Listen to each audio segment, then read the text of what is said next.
Doctor Rajneesh Singh. Doctor साहब, क्या याचिका है आपकी, क्या चाहते हैं आप, क्या आप अदालत का हस्तक्षेप चाहते हैं? जी नमस्कार। नमस्कार। मैंने एक आरटीआई लगाई थी। आरटीआई के माध्यम से मुझको ये बताया गया कि वहाँ पे 22 कमरे जो है अनिश्चित काल से बंद है और अनिश्चित काल के लिए बंद है। तो हमने पूछा बंद किस लिए है, किन वजहों से बंद है, तो उन्होंने बताया कि सुरक्षा कारणों से बंद है। तो ताजमहल जो कि पर्यटन के लिए पूरा खुला हुआ है, वहां पे सुरक्षा का ऐसा कौन सा कारण है जिससे कि वो बंद है। मैंने इसीलिए याचिका लगाई और माननीय न्यायालय से मांग किया कि तमाम हिंदू संगठन उसको शिव मंदिर होने का दावा करते हैं, तमाम मुस्लिम संगठन कुछ और होने का दावा करते हैं।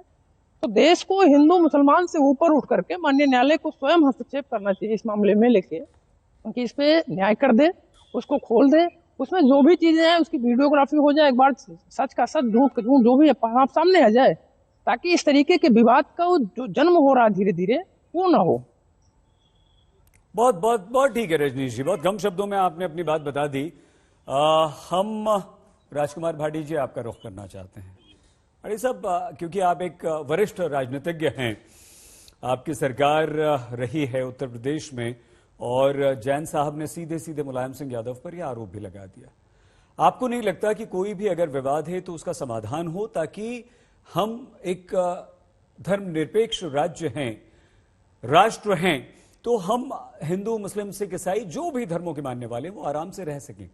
क्या आपकी सरकार द्वारा ये प्रयास नहीं किया गया, कहीं ना कहीं मामले को दबाने और या लंबित रखने का प्रयास किया गया? भाटी साहब, देखिए, आपने बिल्कुल ठीक कहा कि अगर कहीं विवाद है तो उसका हल होना चाहिए, लेकिन विवाद जबरन पैदा किए जाएं, रोज नए विवाद पैदा किए जाएं।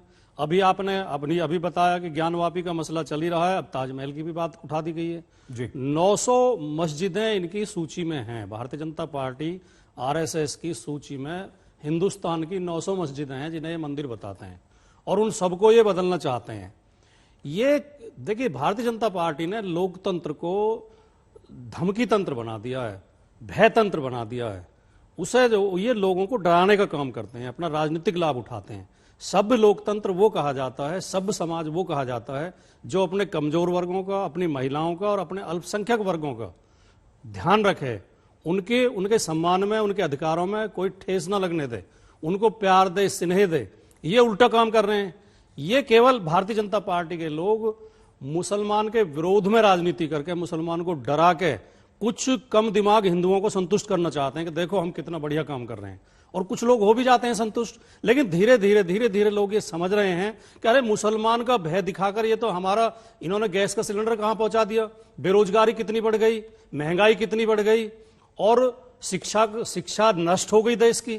कोई यूनिवर्सिटी नहीं बन रही है अब देश में, कोई एम्स नहीं बन रहे हैं, और हम हर सूचकांक में, हर विषय में लगातार हमारा स्तर गिरता जा रहा है। हम हंगर इंडेक्स में भी लगातार गिरते जा रहे हैं, हम प्रेस फ्रीडम में भी गिरते जा रहे हैं, हम महंगाई में भी गिरते जा रहे हैं। हर चीज में हमारे देश की हालत खराब होगी। इनकी दोहरी मार है।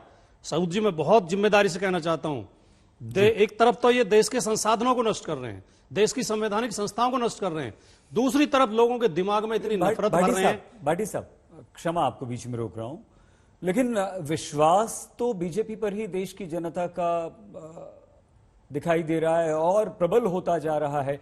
उत्तर प्रदेश में आप बहुत बहुत शानदार चुनाव लड़े, आपको लग रहा था कि इस बार तो हम वापस आ गए, लेकिन देखिए इस बार फिर से विश्वास बीजेपी पर ही। देखिए, भारतीय जनता पार्टी की सरकार जब 2014 में बनी, भारतवर्ष के अंदर लोकसभा में उन्हें बहुमत मिला, तो वो कांग्रेस की असफलता थी। कांग्रेस के लगातार घोटाले खुल रहे थे, उसके खिलाफ लोग निराश थे। उन्होंने एक उम्मीद के साथ भारतीय जनता पार्टी को वोट दिया, और इनका नारा क्या था? सबका साथ, सबका विकास, अच्छे दिन आएंगे, 15-15 लाख रुपए मिलेंगे, 2 करोड़ रोजगार मिलेंगे, महंगाई घटाएंगे, पेट्रोल 35 रुपए लीटर मिलेगा, सबको रोजगार देंगे। पहला कार्यकाल में माननीय मोदी जी ने, बीजेपी की सरकार ने, क्योंकि ये बहुत चालाक लोग हैं, विवादास्पद बातें नहीं उठाई। लेकिन जब दूसरी बार चुन के आ गए और इनका बहुमत और बढ़ गया, तो अब ये खुला खेल फर्रुखाबादी कर रहे हैं। अब हर विवाद को, जिसमें मुसलमान परेशान किया जाता हो, जिसमें उसे डराया जा सकता हो, कभी हलाला उठाएंगे। कलीमुल हफीज जी, कलीमुल जी, आपको लगता है कि ज्ञानवापी हो या ताजमहल हो, सर्वे करवा देना चाहिए था, रुकावट नहीं डालनी चाहिए थी, अदालत के आदेश का सम्मान होना चाहिए था, या आपको लगता है कि सर्वे नहीं होना चाहिए? हमें लगता है देश के संविधान का सम्मान होना चाहिए। जब देश की संसद ने 1991 में रिलीजियस वर्शिप एक्ट बना दिया और इसी खदशे के तहत बनाया गया कि जब ये अयोध्या विवाद बढ़ा और पूरे देश में अराजकता फैली और बाबरी मस्जिद शहादत से पहले हमारे सैकड़ों हिंदुस्तानियों ने को जान गंवानी पड़ी और शहादत के बाद और दंगे भड़के और फिर उसमें हिंदुस्तानी मारे गए, तो ये सारी खतरों को देखते हुए हमारे पार्लियामेंट ने 91 में ही एक्ट बना दिया था। और अब ये जिस एक्ट की पासदार है भारतीय जनता पार्टी जो केंद्र में है, ये उसकी जिम्मेदारी है कि ये निचली अदालतों को इस काम करने से रोके। आखिर इस अदालत को इस वीडियोग्राफी का या इस तरह की याचिका एडमिट ही नहीं करनी चाहिए थी। तो हमारा स्टैंड ये है कि ये अदालत ने क्या गलत। सुन पा रहे हैं आप सर मेरी बात? कलीम साहब, यहाँ मामला थोड़ा सा अलग है। जी मुझे यहाँ किसी की भी धार्मिक स्वतंत्रता पर प्रश्न नहीं है। यहाँ आपकी पूजा पद्धति को लेकर भी प्रश्न नहीं है। आपको नमाज पढ़नी है पढ़िए, किसी को पूजा करनी है करिए, लेकिन यहाँ दो ऐसे मामले हैं। फिलहाल हम दो की बात कर रहे हैं।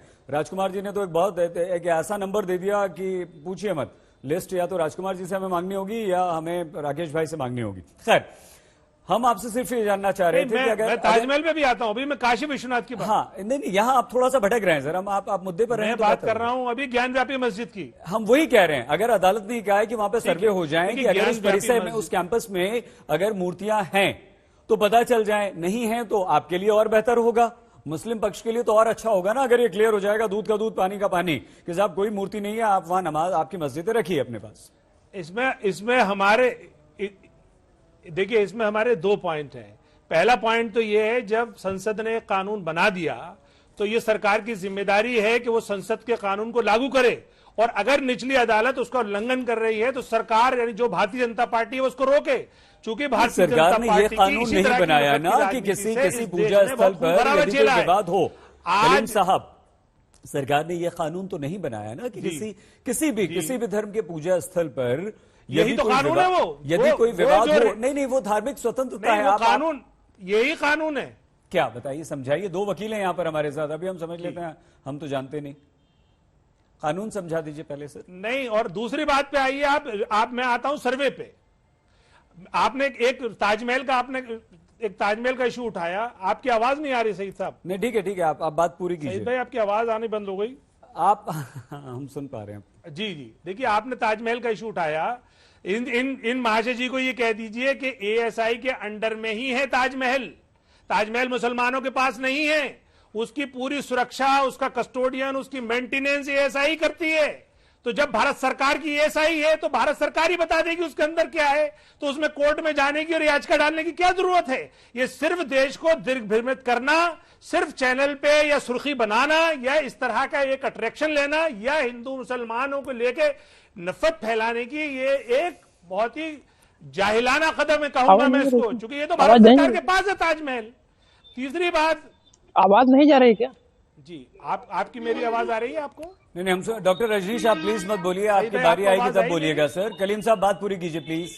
डॉक्टर रजनीश आएंगे आपके पास हम। हाँ जी, हाँ। दूसरी पॉइंट ये है, जहां तक बात सर्वे का है, तो जब सर्वे टीम वहां पे काम करने गई, वो बिल्कुल ऑर्डिनरी कमिश्नर थे और उनको नॉर्मल तरीके से वीडियोग्राफी करनी थी। लेकिन वहां पे जब प्रतिवादी पक्ष के 5 वकीलों ने कहा कि जब हम भी शामिल होंगे, तो पहले तो उन्होंने 3 वकीलों को इजाजत दी, 2 की नहीं थी, जबकि उसमें ऐसी कोई कोर्ट की रिस्ट्रिक्शन नहीं थी। दूसरे नंबर पे उन्होंने वहां जाके चीजों को उठाना शुरू कर दिया, कुरेदना शुरू कर दिया। तब उन लोगों ने ये ऑब्जेक्शन उठाया कि भाई आपको सिर्फ छूना कुछ भी नहीं है, सिर्फ आपको वीडियोग्राफी करनी है।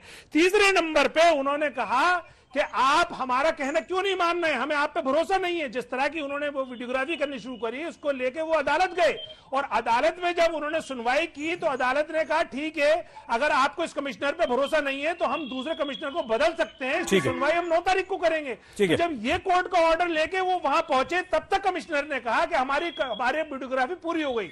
तो मेरा कहना यह है कि इस कमिश्नर ने अपनी वीडियोग्राफी पूरी कर ली है, लेकिन प्रतिवादी को यह पूरा हक है कि वो कमिश्नर की अगर इंस्पेक्शन से वो ठीक है, वो कल अदालत, वो कोर्ट के सामने गए, ठीक है कलीम साहब, फैसला आएगा 9 तारीख को, वो उसको हाँ, वो अदालत कल फैसला कर लेगी। अगर वही कमिश्नर रखना है या कमिश्नर बदल देना, वो